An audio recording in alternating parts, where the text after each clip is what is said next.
The Lions have now dropped 2 of their last 3 games, and this has not happened since the beginning of last season. The Lions losing 2 of 3 straight games. Now, some people are exaggerating how bad the Lions' current situation is. It's not as bad as some make it out to seem. Some are saying it's the same old Lions. We're going to go 9-8. We're going to drop out of first place in the NFC North. I don't think it's that bad, but it definitely is still bad. The Lions are not in a good place. We're 9-4. We are first place, but it's looking a little scary. We play the Broncos coming up this Saturday. Could easily drop to 9-5. 2 games against the Vikings coming up. It's not Kirk Cousins, but we're still struggling against the NFC North. So some things need to change, and one of the biggest one is some of the play calling and coaching decisions.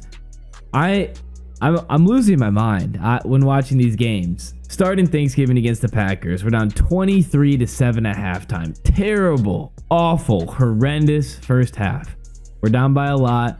We come out of the half. We start with the ball. We drive, score a touchdown. 23-14. We've cut the Packers lead to 9. Momentum starting to get on our side.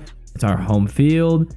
Packers get the ball. They punt. We get the ball back, and sadly, it doesn't go our way. It's 4th and 5, and it's looking like we're going to have to punt. Now, I kid you not, when I'm watching this, I look and I'm like, I swear, we better not fucking go for this on 4th and 5, deep in our own territory. Just punt the ball. The game, it's still manageable. We're still in this game. We're just getting ourselves back into it. Let's not throw the game away. And of course, we go for it on 4th and 5, deep in our own territory. I like MCDC going for it on 4th down. You know, it's a good thing. It shows our grit. But man, this is just not a good situation to go for it whatsoever. Then the Packers are set up with a short field, easily score a touchdown. Their lead's back up to 15, and we only have 13 minutes now to get rid of the deficit. And I apologize earlier, it was 23-6 at halftime, not 23-7. I misspoke.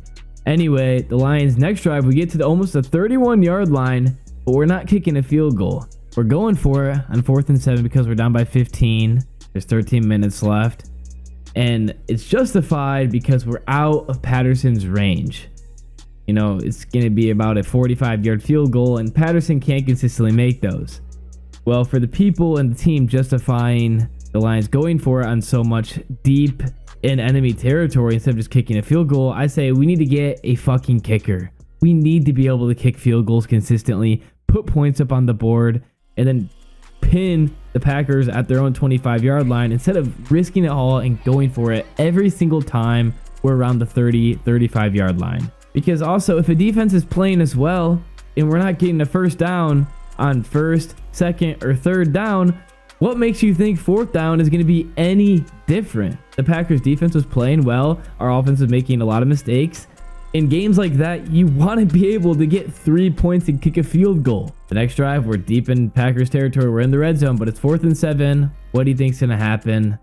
The defense is playing well. Our offense is struggling. I mean, think if we didn't go for the fake punt, if we would have been able to kick field goals, the score would have been a lot different and the momentum would have been a lot different. And we wouldn't have this failing and turning the ball over feeling because we just kick a field goal and keep the momentum. I'm not saying every time the Lions go for it on 4th down, it's wrong, because against the Chiefs, that fake punt, nobody was expecting it. But here against the Packers, the fake punt, we've done so many 4th down fakes, they're expecting it. And I mean, all of America saw that coming. Next, we look at last week against the Bears. It's 4th and 10 from the Bears' 35-yard line.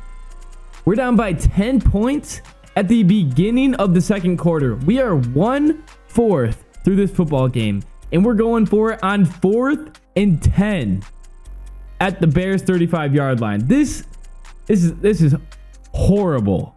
I cannot stress enough how much I hate this play. What are we doing? We're out of Patterson's range, then punt the ball. There is no reason the Lions should be going for it on 4th and 10 this early in the game. Momentum shifter. People say Jared Goff did an arm punt there. I mean, they got a decent return out of it still.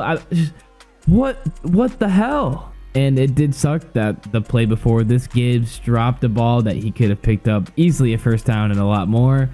but still, we cannot be going for it on 4th and 10, down by 10 points this early in the game. There's a reason that winning teams don't do this. We went for it so many damn times that the NFL didn't even put every 4th down stop the Bears had in the replay. Usually when you see a team go for it in their own territory, it's 100% in the NFL YouTube replay. Well, in this one it wasn't. After this catch, it was 4th and 1 from our 34.5-yard line. We don't get it. Bears get the ball back. You can see from the position of their field, and they kick a field goal here. Why are we going for it? There's still 12 minutes left in the game. We're only down by 12 points. Punt the ball. And then, of course, going for it here, it makes sense. And we almost got it. Not the best throw. I mean, the throw was a little bit off, and St. Brown just couldn't reel it in. He didn't really have the best game. Anyway, though, I'm saying if we don't go for it on all these other times earlier in the game, later in the game, it's going to be more manageable, and it just makes sense. If your team's not playing well, what makes you think you're going to get the 4th down? Why go for it every single time when you're losing? The Lions just need to be smarter when choosing to go for it on 4th down, because making these horrible decisions are taking us out of games and making them they're just making them worse and worse. They're not giving the Lions a chance to recover, and it just blows my mind, these decisions. The defense is struggling. 0 pass rush. Brad Holmes hopefully can have some good draft picks for next season or pick up some good free agents. Our secondary is also struggling. I mean, DJ Moore was just wide open at times in the middle of the field. Sometimes he was overthrown by Fields, but DJ Moore would just be wide open, and no defender, none of our secondary would be within 10 yards of him.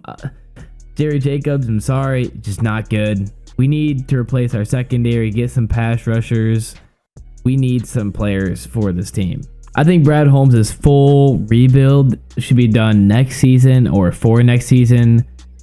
Next year, I think there should be real expectations. The Lions should be contending for the NFC Championship. This season, the Lions should win the North and at least just win one playoff game.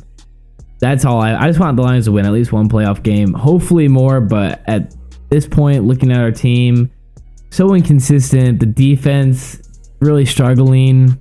Sometimes when the offense isn't looking, I mean, if we just aren't going for it on 4th down, I think a lot of these games would be a lot different. Goff also needs to be smarter. He's just gotten in a turnover. He's become a turnover machine over the past few weeks, just fumbling, throwing bad picks, dropping the ball. I love Goff, but I don't think he's going to be the future of the Detroit Lions. I think it'll be Hendon Hooker after next year. But some people with the Goff situation have been a little extreme, hating Goff. He's not the worst quarterback in the world. There's a lot of bad quarterbacks out there in the league right now.